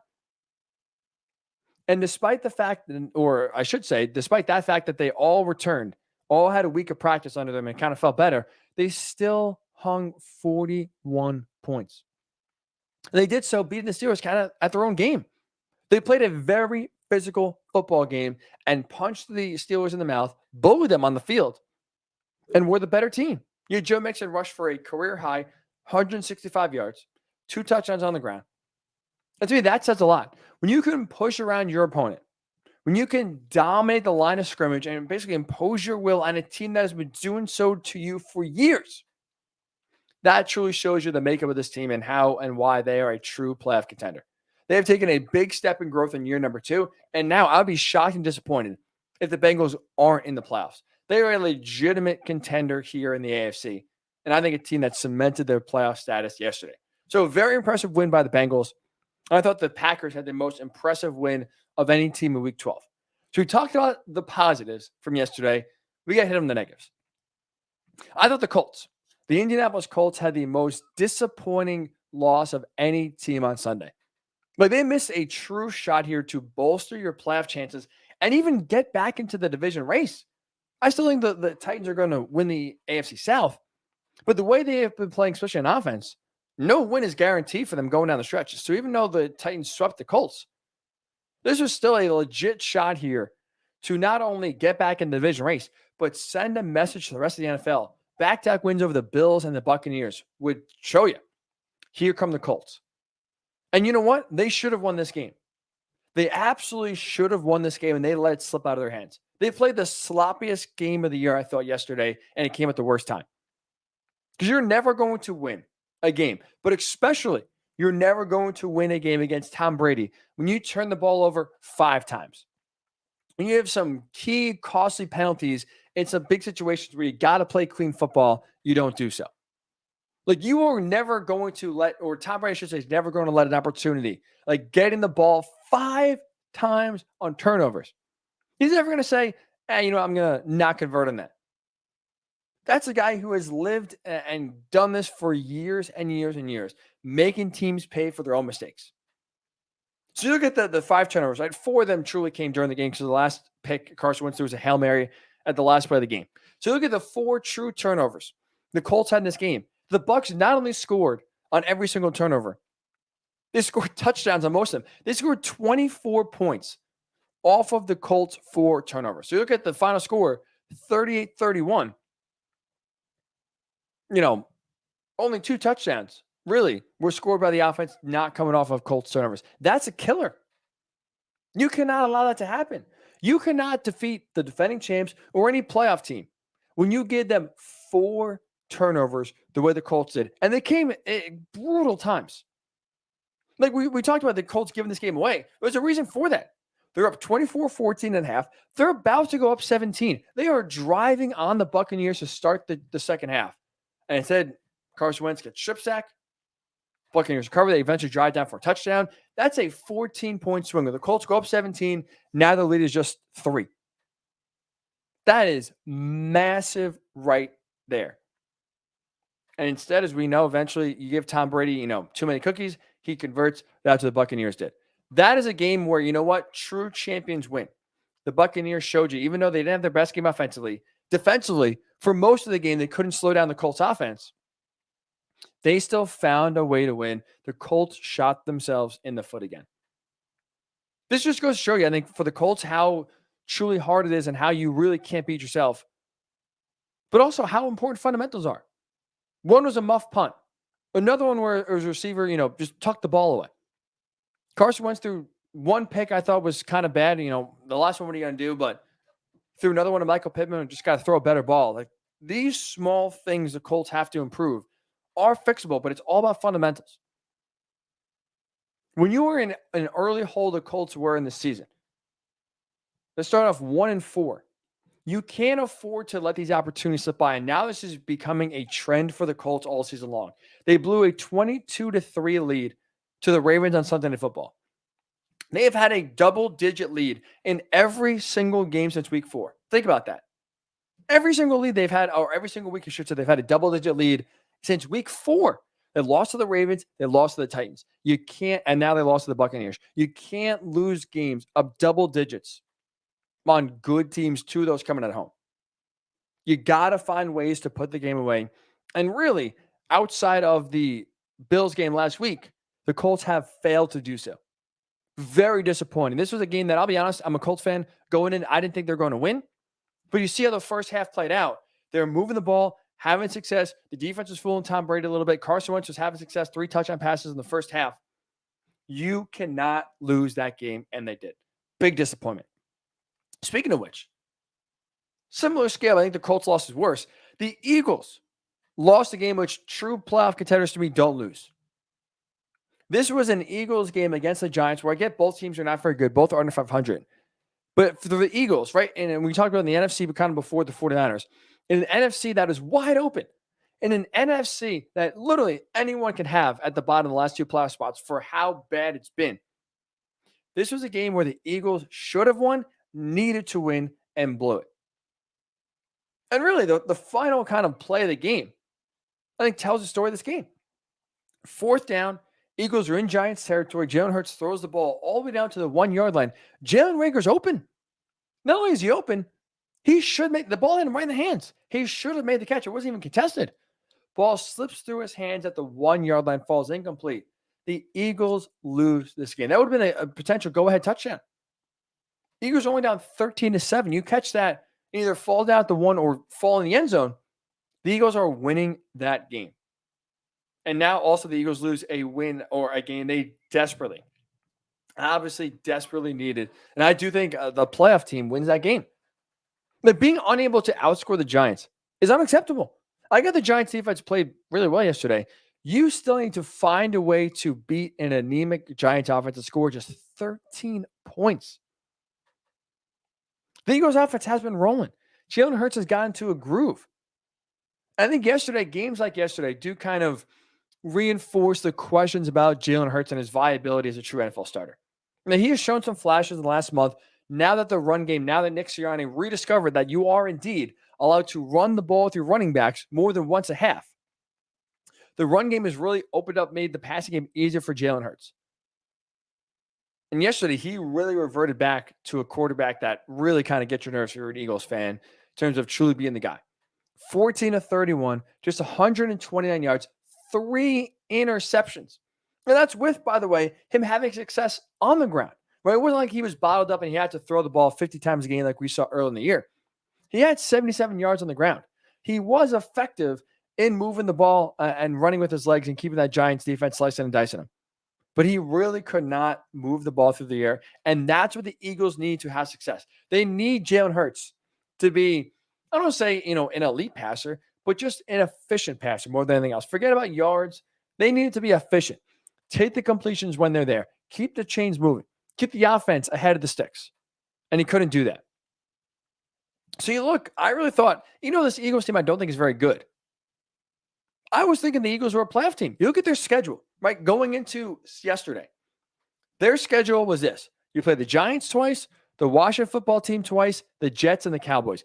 That is the final 7 games for the Eagles. Well, one of those, I thought, gimme games against the Giants, you lose. You should beat the Jets. You should get revenge on the Giants. But games like this make you remember the Eagles, when you're dealing with these teams in the bottom of the NFC, no one can truly be trusted because right now, it's one of those bottom of the years or leagues, one of those seasons where the bottom of the league really can't be trusted. So for me, I think a playoff team, if the Eagles are truly a playoff team, you win that game yesterday. You cannot lose the game the way they did, not give it away the way they did. Big disappointment from Philly. So I'm curious your thoughts here. I think for me, the most impressive winning yesterday is the Packers. They proved they are a top 2 team in the NFL. I thought the most disappointing loss was the Colts. They should have controlled that game. They should have easily beaten the Buccaneers. Things were rolling offensively and defensively, and their turnovers allowed the Buccaneers back in the game. Leonard Fournette, as we know, 4 total touchdowns. He was a beast. That should have never happened. Colts should have never given the Bucs and Tom Brady an opportunity to get back in the game. They did. They lost the game instead of kind of the Bucs winning it. That to me is the most disappointing loss of any team in the NFL yesterday. So I'm curious thoughts. Who had the most impressive win? Who had the most disappointing loss from week number 12? We'll get your thoughts. Facebook, Worldwide Sports Radio Network. Twitter, WWSRN_radio at Ryan Hickey Show on Twitter as well. We will collect your thoughts there. And when we do return here, we got to talk about the actual games that happened on Saturday in college football. Did Michigan pull off the biggest upset in college football this season? We'll discuss that and a few college football notes from this weekend. We'll do so when the Ryan Hickey returns right here on the Worldwide Sports Radio Network. It's the Worldwide Sports Radio Network. Welcome. Of course my kid's in the right car seat. Well, I think he is. Yeah, my kid's in a booster seat. He was ready to move up. He is ready, right? Her car seat looks like the right size. There are probably rules on when to move up to a booster seat, aren't there? Rear facing, forward facing? I think I have it right. Car crashes are a leading killer of children 1 to 13. Are your children in the right car seat for their age and size? Don't think you know. Know you know. Go to safercar.gov/the right seat. I know my child's in the right car seat, or else I wouldn't get in the driver's seat. Brought to you by the National Highway Traffic Safety Administration and the Ad Council. You don't usually get a stock tip from a 16-year-old, but I'm here to tell you about a different kind of stock. It's called Better Futures, a stock for social change that's not about making money. Instead, you invest to help students like me go to college. This is beyond a simple donation. It's the opportunity for America to invest in its kids and take an active stake in the future of the country. The return on your investment isn't money. What you get back is knowing you protected our potential. So one day, that potential can grow up to become surgeons and architects, executives and engineers, people who can change the future just by being a part of it.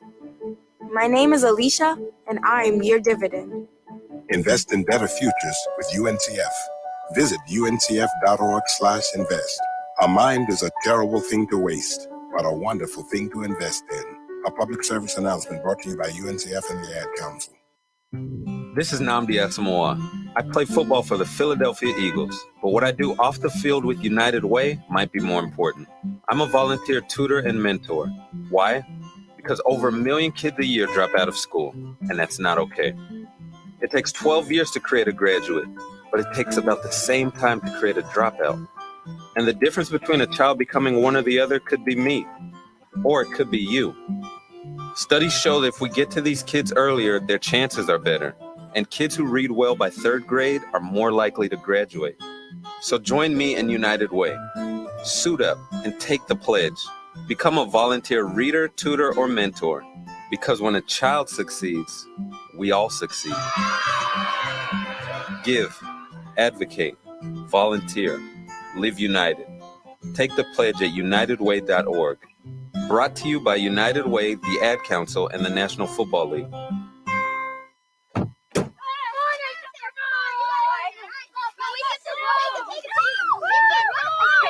They'll challenge your authority.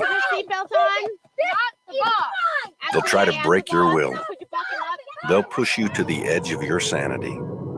Because that's what kids do. But this car is your territory, not theirs. Defend it. Who makes the payments? Who cleans it? Who drives it? You do. That's who. And in here, your word is law. So when you say you won't move until everyone's buckled up, you won't budge an inch until you hear that click. Never give up until they buckle up. A message from the National Highway Traffic Safety Administration and the Ad Council. For more information, visit safercar.gov/kidsbuckleup. It's the Worldwide Sports Radio Network. Welcome back to the Ryan Hickey Show, right here on the Worldwide Sports Radio Network.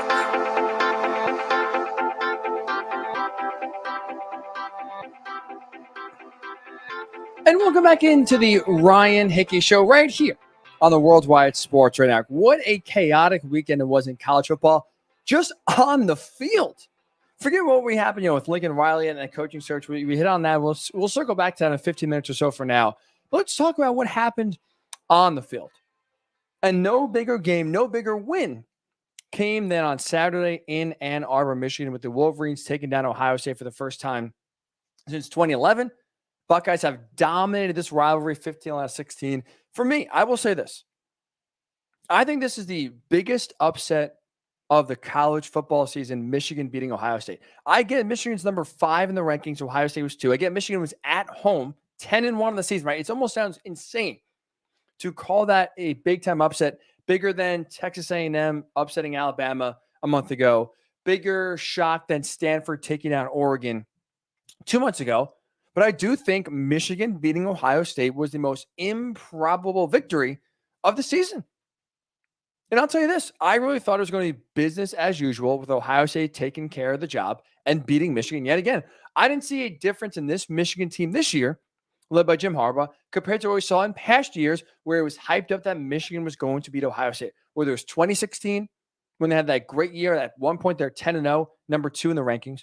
Whether it was 2018, the revenge tour, right, where they were beating everyone that beat them the year before, and the only team standing in their way was Ohio State, where they actually were favored in the horseshoe, and then watch Ohio State hang 63 in them.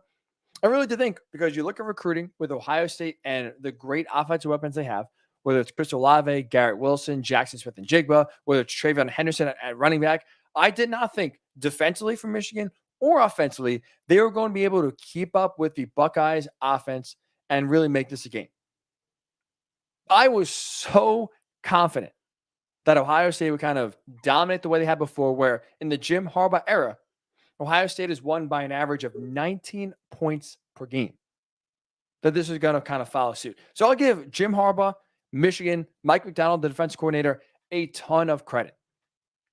They dictated this game on Saturday in a similar way to what Oregon did to Ohio State earlier in the year. And you watch this game on Saturday. Ohio State was flat out beaten.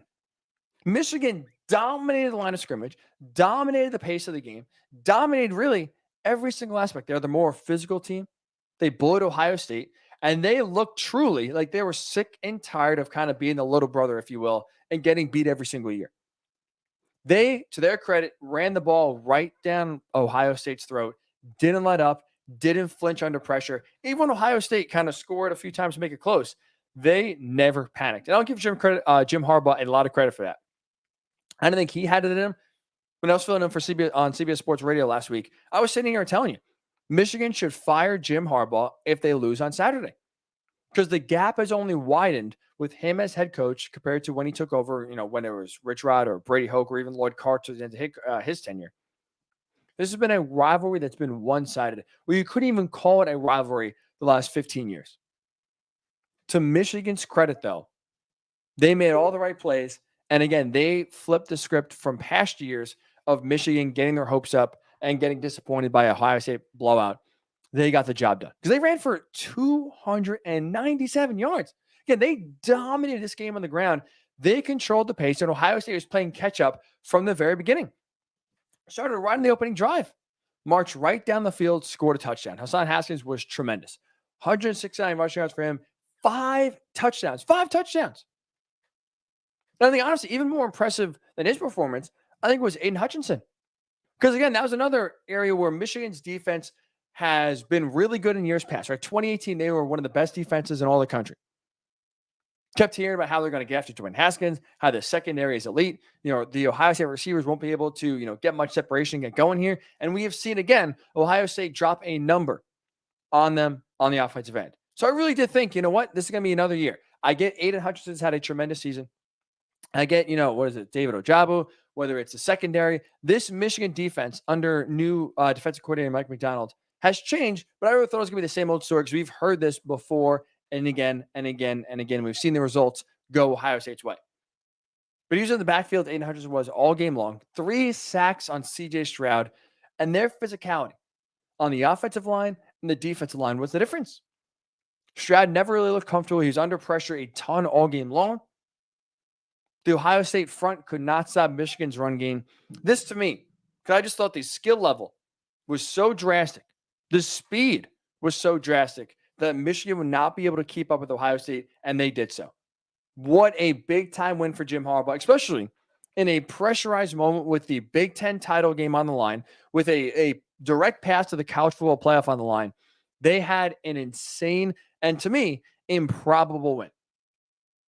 Rankings-wise, spread-wise, it is going to go down nowhere near as the biggest upset of college football. But I was so certain that Ohio State was going to win. That for me, this is the most improbable victory of the season in any, by any team. A lot of credit goes to Michigan and Jim Harbaugh. He said it at the beginning. He thinks this is the beginning for Michigan kind of turning it around. This is a big-time win to get Michigan back on a winning track, back on a national title chasing track for the first time in a really long time. Good for Michigan. A hell of a win. I did not think, to be honest, they were anywhere close to getting it. They surprised me big time. A lot of kudos goes to them. Here's a statement I did not think we would be making this year, but there's no other way to say it. Alabama's not an elite team this year. They're absolutely not. And there's no way, no chance, Alabama is beating Georgia in the SEC title game on Saturday. They're not going to make the playoff. This offense is just not consistent enough. We saw that again happen on Saturday. And guess what? When you have an inconsistent offense going against this elite, consistently great Georgia defense, you don't stand a chance. Look at Saturday. Look at the latest example of Alabama struggles in offense. Let's see what we saw on Saturday. Auburn's defensive line dominated that O-line. They pushed them around. They were the more physical group for most of the game. 7 sacks of Bryce Young, 11 tackles for loss, 8 quarterback hurries. They were all over Bryce Young, all over in the backfield of this Alabama offense. The O-line for Bama could not control the D-line of Auburn. That almost proved to be the difference of the game, even with Auburn playing with the backup quarterback. That's how dominant that front four was for Auburn. That's how dominant that defense was. Because you look, Alabama's a really good team at running the ball. They had 37 carries for just 71 yards, 1.9 yards per carry. The offense was never able to establish a run. Bryce Young had a lot on his plate throwing the ball. Now, to his credit, he did drive them 99 yards down the field for the game-tying touchdown. They did score once in overtime. They did eventually win on a game-winning 2-point conversion. So I'm not trying to sit here and say it was all bad for Alabama. But you watch that performance against an Auburn team that's kind of been okay. I don't see how you feel good about Alabama going up against Georgia, because this is not just a one-time thing, right? If this was just one game, we're okay, fine. It's the rivalry. Maybe Alabama's already overlooking, Auburn and getting ready for Georgia. You could say, okay, fine. One game, it's college football. It happens, right? They're 18 to 22-year-old kids. But this Alabama inconsistency has happened all season long. It's not just the Auburn game, right? For against Florida, they have 21, I think it's 21-0. Right away, 21-3 in the first quarter. Well, the rest of the game, they fell asleep. They led Florida back into the game and scored just 10 points the rest of the way. They needed a 2-point conversion stop just to get out of the swamp alive. For 3 quarters against Tennessee, that was a back-and-forth close game. For the entirety of the LSU game, that offense was bogged down. They scored just 20 points. They won 20-14 against LSU. Arkansas, the offense is rolling. The defense couldn't get a stop. They won by a touchdown. All season long, the offense has struggled at times. The defense has struggled at times. They've been a very inconsistent unit where they haven't really put together a full game offensively and defensively in a really long time. I'm trying to think, like maybe the first game against Miami where the defense is playing great and so is the offense. Like, I'm trying to think off the top of my head here.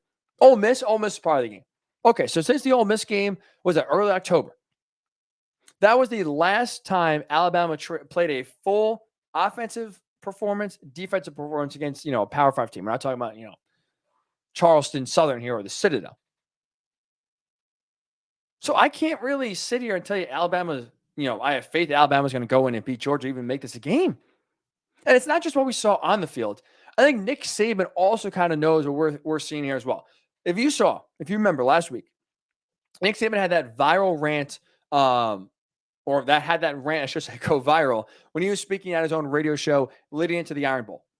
He was asked a question about why Alabama, basically wasn't blowing their opponents out more than, fans are used to seeing, right? Every game is supposed to be a blowout for Alabama. We've seen that time and time again. And Nick Saban went on a 3-minute rant about entitlement from the fans and how they should be happy that, the kids are playing hard and they're showing up and they're winning games and they have all this pressure on their plates and all this other stuff. When have we ever kind of heard Nick Saban before talk about, just being happy for a win? Just, being thankful the kids are out there trying hard and they're giving it their all. But that to me kind of shows you Nick Saban knows this team is not one of the best and one of the sharpest he's had in a while. That they should just be happy to win any game because, maybe they should have lost a game or two otherwise on the schedule that other teams couldn't, put the final nail in the coffin in and win. I think he knows, and trying to defend the team's up and down play this year, that he knows this is not a national title contender. This is not an elite team that he has in years past. This is a team that has really struggled, has some, big time holes they've been unable to fill. And I think Georgia's really going to take it to them next week. I don't foresee this being a close game. I think Georgia will roll because Alabama, for the first time in a while, they are not an elite team. Who is an elite team? Who, to me, is going to the college football playoff is Oklahoma State. I know right now we'll get the rankings tomorrow evening. They were number 7 coming to this game. Doesn't matter where they are. I think as long as they win on Saturday, as long as they beat Baylor in the Big 12 title game, I don't care what happens in front of them. I think Oklahoma State is going to the college football playoff. To me, it doesn't matter if the unthinkable happens with Alabama beating Georgia and you get 2 SEC teams in. I don't even care, to be honest, if Cincinnati beats Houston.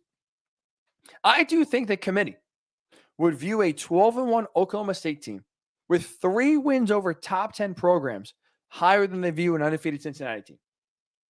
So I think one way or another, no matter what happens, if Alabama wins and you get two SEC teams in, if Cincinnati wins, they're undefeated. I don't see how Oklahoma State is getting left out at 12-1 as the Big 12 champ. Because you look now, right? The latest game we'll look at as an example. Number 10, Oklahoma, they beat. Able to overcome adversity, right? Where you had Oklahoma go on a 6-0 run thanks to interceptions, thanks to a safety, some big-time cowboy mistakes. This offense that was still able and good enough to make some plays, and they haven't really been the most explosive offense this season compared to times past. The defense, for the final, quarter and a half of this game, was locked down on Caleb Williams, made the plays when they had to seal the deal. And now you look, it's not just Oklahoma that they've beaten. They've beaten Baylor once already, who now currently is number 8, have a chance to beat them again. So you beat number 18 Baylor twice. You beat number 10 Oklahoma now once. I don't see how they get left out. Right, the biggest thing, I guess, I don't say issue, but nationally, from a national perspective, you look at Oklahoma State. They're not a sexy team. They're really not a flashy team. Right? We usually are associate offensive explosion with Oklahoma State and bad defense. Now, they had Brandon Whedon. They've had a lot of other fun quarterbacks that have lit up, put a ton of Mason Rudolph, who had NFL career hasn't panned out, but he was a great passer at Oklahoma State. Put up a lot of big numbers, a lot of big, made a lot of, set a lot of records. This has never been a team that we associate with defense, with conservative offense, with running the ball. And that's what Mike Gundy, to his credit, has turned this team into this year. He saw the strength of the team being the defense. He has changed the offense into a way that is now more conservative, to where they're not turning the ball over. They're making enough plays, but they aren't turning the ball over. They aren't being the reason why they lose games. And now all they're doing is taking care of business. Right? In a season that's had a lot of upsets, a lot of turmoil, Oklahoma State has been consistent week in and week out. They are really playing great and getting the job done. That's, to me, what a playoff team does. A playoff team is one that just wins games, gets it going consistent every single week. And that, to me, is why Oklahoma State is a playoff team no matter what happens in front of them this week. They, to me, there, as long as they win, I think they're guaranteed it. Congrats to you, Cowboys. What a game for sure.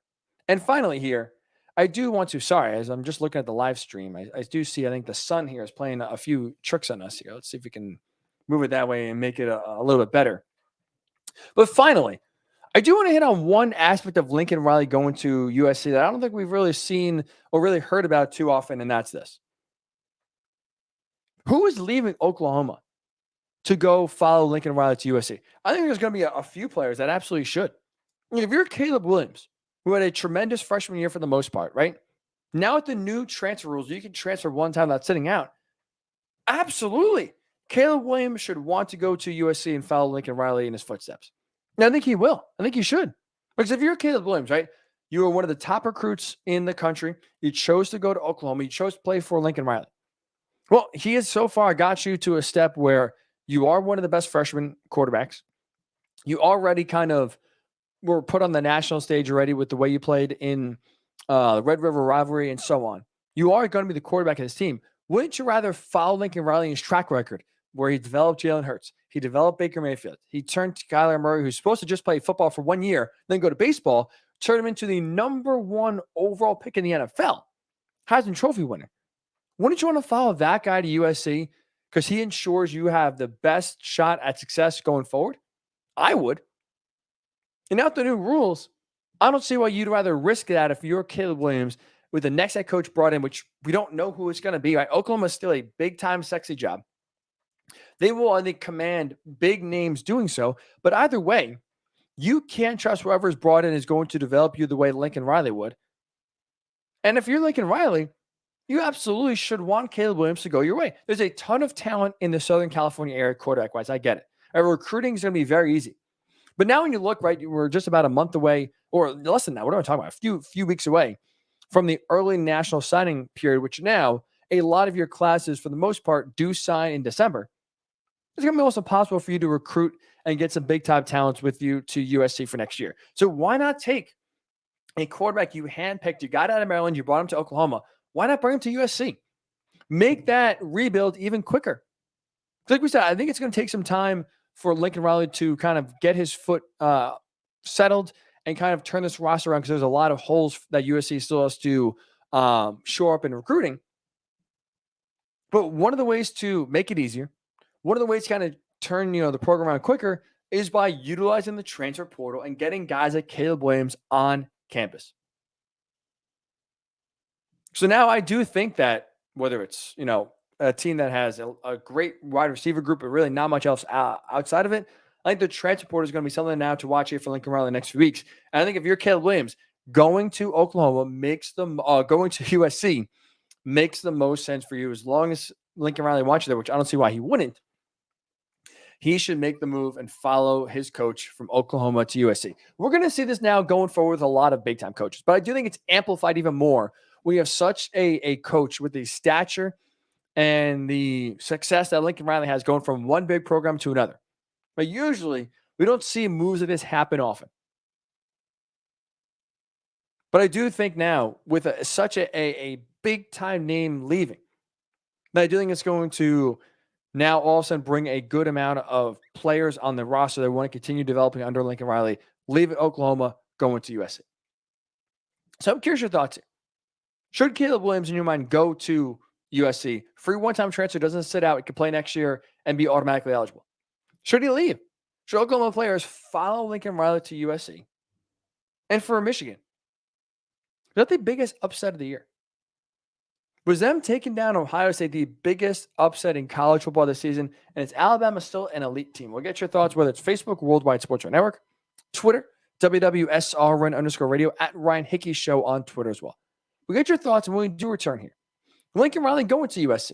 How big of an impact is it? How much does that shake up the college football world? We'll discuss how big of a hire it was, not just for USC, but for the conference, when the Ryan Hickey Show does return right here on the Worldwide Sports Radio Network. It's the Worldwide Sports Radio Network.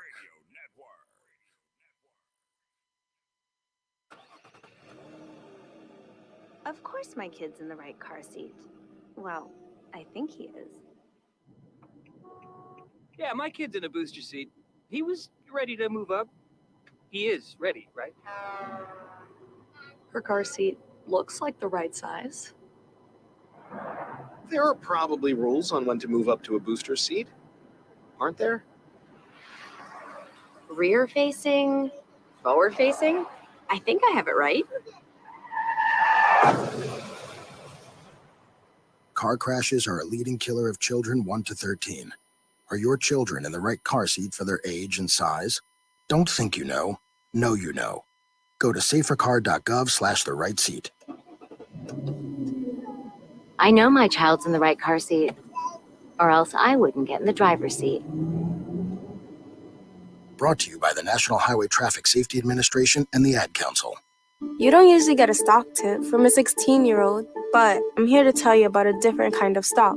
It's called Better Futures, a stock for social change that's not about making money. Instead, you invest to help students like me go to college. This is beyond a simple donation. It's the opportunity for America to invest in its kids and take an active stake in the future of the country. The return on your investment isn't money. What you get back is knowing you protected our potential. So one day, that potential can grow up to become surgeons and architects, executives and engineers, people who can change the future just by being a part of it. My name is Alicia, and I am your dividend. Invest in better futures with UNCF. Visit uncf.org/invest. A mind is a terrible thing to waste, but a wonderful thing to invest in. A public service announcement brought to you by UNCF and the Ad Council. This is Nnamdi Asamoah. I play football for the Philadelphia Eagles, but what I do off the field with United Way might be more important. I'm a volunteer tutor and mentor. Why? Because over 1 million kids a year drop out of school, and that's not okay. It takes 12 years to create a graduate, but it takes about the same time to create a dropout. And the difference between a child becoming one or the other could be me, or it could be you. Studies show that if we get to these kids earlier, their chances are better. And kids who read well by 3rd grade are more likely to graduate. So join me in United Way. Suit up and take the pledge. Become a volunteer reader, tutor, or mentor. Because when a child succeeds, we all succeed. Give, advocate, volunteer, live united. Take the pledge at unitedway.org. Brought to you by United Way, the Ad Council, and the National Football League. It's the Worldwide Sports Radio Network. Welcome back to the Ryan Hickey Show, right here on the Worldwide Sports Radio Network. And welcome back into the Ryan Hickey Show, wrapping up on a Monday morning. But I do want to kind of circle back to the biggest news of the day. And that is Lincoln Riley leaving Oklahoma, going from one blue blood to another, leaving Oklahoma, and now becoming the next head coach of USC. For me, this is the biggest head coaching hire in college football since Alabama hired Nick Saban back in 2007. Because Lincoln Riley getting hired by USC is not just having an impact on USC. This is not just about the Trojans now trying to get back for the first time since the Pete Carroll era. This is also a huge boost for the Pac-12. It makes an entire conference relevant again. That's why this move is so impactful. Think about that. No other coaching move that was made since Nick Saban left the Dolphins to go to Alabama. Can you say one coaching hire made an entire conference better and more relevant? That is what Lincoln Riley leaving Oklahoma is doing for USC and the Pac-12 program. Because you look at what our Pac-12 conference. Because you look how a conference, even though it's a Power 5 conference, gets irrelevant. Because now in the college football playoff era, right, we care about the 4 teams and who's around the 4 teams. Well, for the Pac-12, they made the playoff twice. First year with Oregon, 2016 with Washington. So not only have they not made the playoff most years, not a lot of teams have even been in the discussion. So now it's kind of like the Pac-12, everyone loses one game out west and say, all right, well, they're done. Oregon loses, they're out of there. Utah, never a shot. Washington, see you later. We never truly have a college football team from the Pac-12 in the college football playoff race this late in the year. I know Oregon just was until 2 weeks ago, but for the most part, right, there's been no true dominant team in the Pac-12 the way there is with Alabama and the SEC, Ohio State in the Big 12, the Big 10, Oklahoma in the Big 12, and up until this year, Clemson in the ACC. Now Lincoln Riley going to USC, I think, will bring them back to their dominant years. Make this program a repeated, a seasonal or a yearly college football playoff contender. I mean, the Pac-12, let's call it for what it is. I kind of hate this comparison, but I can't fight it. It's true. The Pac-12 is better when USC is better. USC is such a big-time brand, such an iconic brand filled with winning and success that when they are back on their winning ways, when they are, winning Pac-12 titles and they're going 12-1 or 13-0 every single year, that raises the tide of the other teams in the Pac-12. Now we look at Utah, Oregon, Washington with more respect because of USC's dominance. We haven't had that since USC's dynasty kind of fell off in the early mid-2000s. Now I think Lincoln Riley not only going to USC, choosing the Pac-12 over the SEC is a massive deal. When have we ever had that, right? We have never seen a coach willingly choose to go to the Pac-12 over the SEC, shunning the best conference in college football for, let's say, the worst Power 5 conference. That's why this move is so impactful.